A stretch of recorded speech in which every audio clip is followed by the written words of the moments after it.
Corredor 12, prateleira 847. Acabo de encontrar um pergaminho que deveria estar destruído há 5 séculos. Lacre intacto. Brasão de Paulo III.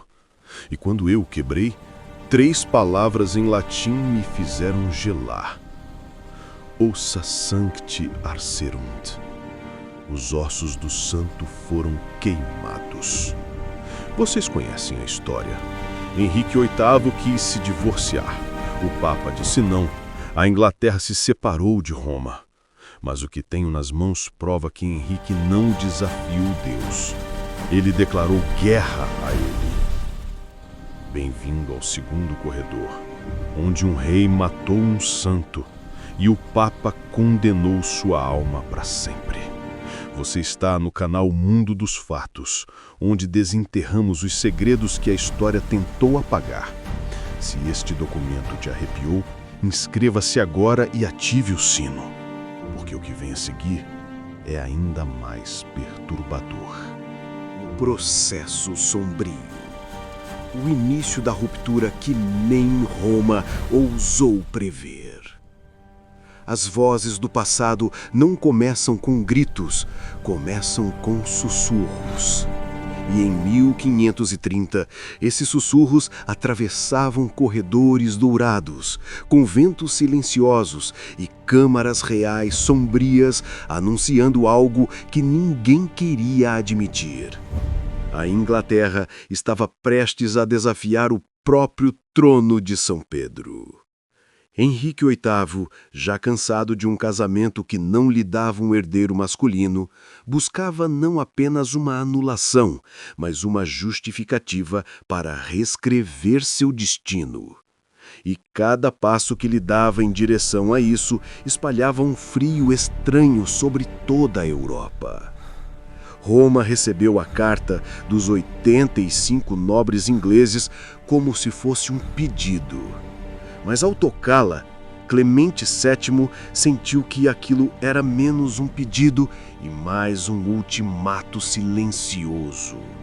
Os lacres perfeitos, os nomes poderosos, a linguagem calculada, tudo parecia cuidadosamente arquitetado. Como se cada assinatura carregasse mais do que tinta, carregasse ameaça. Os conselheiros do Papa analisaram o documento, mas havia um detalhe que nenhum registrou oficialmente. Um detalhe que assustou até os mais experientes entre eles. A carta falava da possibilidade de a Inglaterra resolver a questão sozinha, caso Roma se negasse a agir. Aquela frase pairou no ar como uma profecia, como um presságio, como se as linhas do pergaminho já soubessem o final. Enquanto isso, em Londres, Ana Bolena caminhava pelos corredores do palácio e cada passo ecoava como um relógio marcando a contagem regressiva. Os nobres murmuravam, o clero temia, e Henrique observava tudo com impaciência crescente, como um rei que já havia decidido e apenas aguardava quem ousasse impedi-lo. Roma demorou, questionou, hesitou, e a hesitação foi o estopim. Ninguém sabia, mas foi nesse exato momento, nessa troca de cartas, ameaças e silêncios, que o cisma começou a nascer. Antes mesmo das palavras finais, antes das bulas, antes das execuções, foi aqui, neste ato silencioso, que a ruptura começou a se abrir como uma rachadura na pedra. E uma vez aberta, nada mais conseguiria fechá-la. O silêncio que antecede uma catástrofe é sempre o mais inquietante. E em 1533, esse silêncio envolvia Roma e Londres como uma névoa pesada. A sensação de que algo invisível estava sendo arrancado do equilíbrio do mundo cristão. Henrique VIII não esperou mais. Enquanto Roma discutia, avaliava e tentava ganhar tempo, o rei agiu. fez o inimaginável. Ordenou a Cranmer que declarasse seu casamento com Catarina de Aragão nulo, como se o peso milenar da autoridade papal não significasse mais nada. E Cranmer, elevado ao posto de arcebispo por Roma, mas leal ao rei, obedeceu. Quando a notícia chegou ao Vaticano, um frio correu pelo corpo de Clemente VII. Não era apenas desobediência, era afronta, era desafio. Era uma mão arrancando a coroa espiritual do Papa e a colocando na cabeça de um rei terreno. Roma reagiu tarde demais. No mesmo ano, Henrique já havia criado seus próprios pilares de autoridade: ato de submissão do clero, ato de sucessão e ato de supremacia. 3 decretos que funcionaram como martelos, esmagando qualquer dúvida. O rei agora se declarava chefe supremo da Igreja da Inglaterra. A ruptura deixou de ser sombra, se tornou corpo, se tornou lei, e com ela veio o terror. Aqueles que recusaram jurar fidelidade ao novo chefe espiritual, homens respeitados, intelectuais, clérigos, foram levados à morte como traidores. Thomas More, John Fisher, nomes que brilhavam como faróis, apagados com violência brutal. Enquanto isso, Henrique caminhava entre santuários destruídos, quebrando relíquias, arruinando mosteiros, reduzindo ossos sagrados a cinzas. Não era apenas destruição religiosa. Era uma mensagem, um recado, silencioso e feroz, enviado diretamente a Roma. Eu não volto atrás. E quando Clemente morreu, deixando o peso da decisão para Paulo III, já era tarde demais.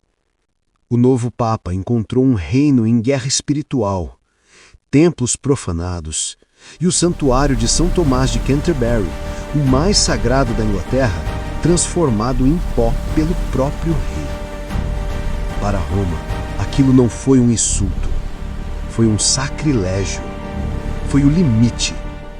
Assim, em dezembro de 1538, Paulo III ergueu a pena e, pela primeira vez em séculos, não hesitou, não negociou, não recuou. A excomunhão foi renovada, completa, absoluta. Henrique VIII estava cortado da Igreja, do sacramento, da comunhão e, segundo o decreto, da salvação. A ruptura agora era permanente, irrevogável, selada com fogo, sangue e silêncio. Quando a bula de excomunhão foi finalmente lida, um silêncio estranho tomou conta da corte inglesa. Não foi medo, não foi revolta. Foi algo mais profundo. A sensação de que, a partir daquele instante, o mundo não seria mais o mesmo. Henrique VIII recebeu a notícia sem estremecer.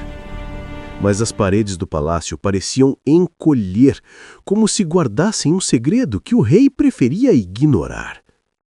Porque a excomunhão não era apenas uma punição religiosa, era uma marca, um corte invisível que separava o reino da Inglaterra do restante da cristandade. E esse corte sangrou. Mosteiros foram desmontados pedra por pedra. Santuários desapareceram sob o peso de martelos e tochas.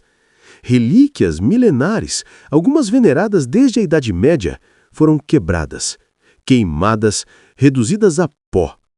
Não por necessidade, mas por convicção. Henrique queria apagar não apenas o poder de Roma, mas a memória de Roma. A destruição do santuário de São Tomás de Canterbury foi a ferida mais profunda. Peregrinos haviam atravessado séculos para tocar aquele lugar, Agora, seus ossos estavam espalhados ao vento como se o próprio santo tivesse sido julgado e condenado novamente. E tudo isso deixou marcas, não apenas materiais, mas espirituais. Nas aldeias, diziam que a noite parecia ficar mais pesada, que igrejas antigas gemiam com o vento, que a Inglaterra tinha perdido algo que não conseguia nomear. Enquanto isso, em Roma, Paulo III encerrou o assunto com amargura. Ele sabia que a excomunhão não faria Henrique recuar. Sabia que o cisma estava completo.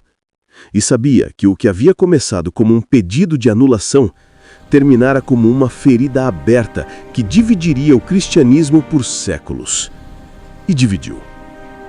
Mas o mais curioso e o mais inquietante é o que ficou enterrado nos arquivos, longe dos olhos do mundo. A correspondência final entre Roma e os emissários ingleses. Bilhetes com palavras riscadas, instruções apagadas, frases que sugerem negociações clandestinas. E um último aviso escrito na margem de um dos documentos. Se o rei persistir, a Inglaterra caminhará sozinha, e os que caminharem com ele não voltarão os mesmos. O cisma estava completo. A excomunhão era definitiva. E o eco dessa ruptura, um eco feito de poder, orgulho e sacrilégio, ainda ressoa pelos corredores da história, como um sussurro que nunca morre. Se você chegou até aqui, deixe nos comentários de onde está vendo este vídeo. Inscreva-se no Mundo dos Fatos e ative o sino para não perder o próximo capítulo dos arquivos ocultos da humanidade.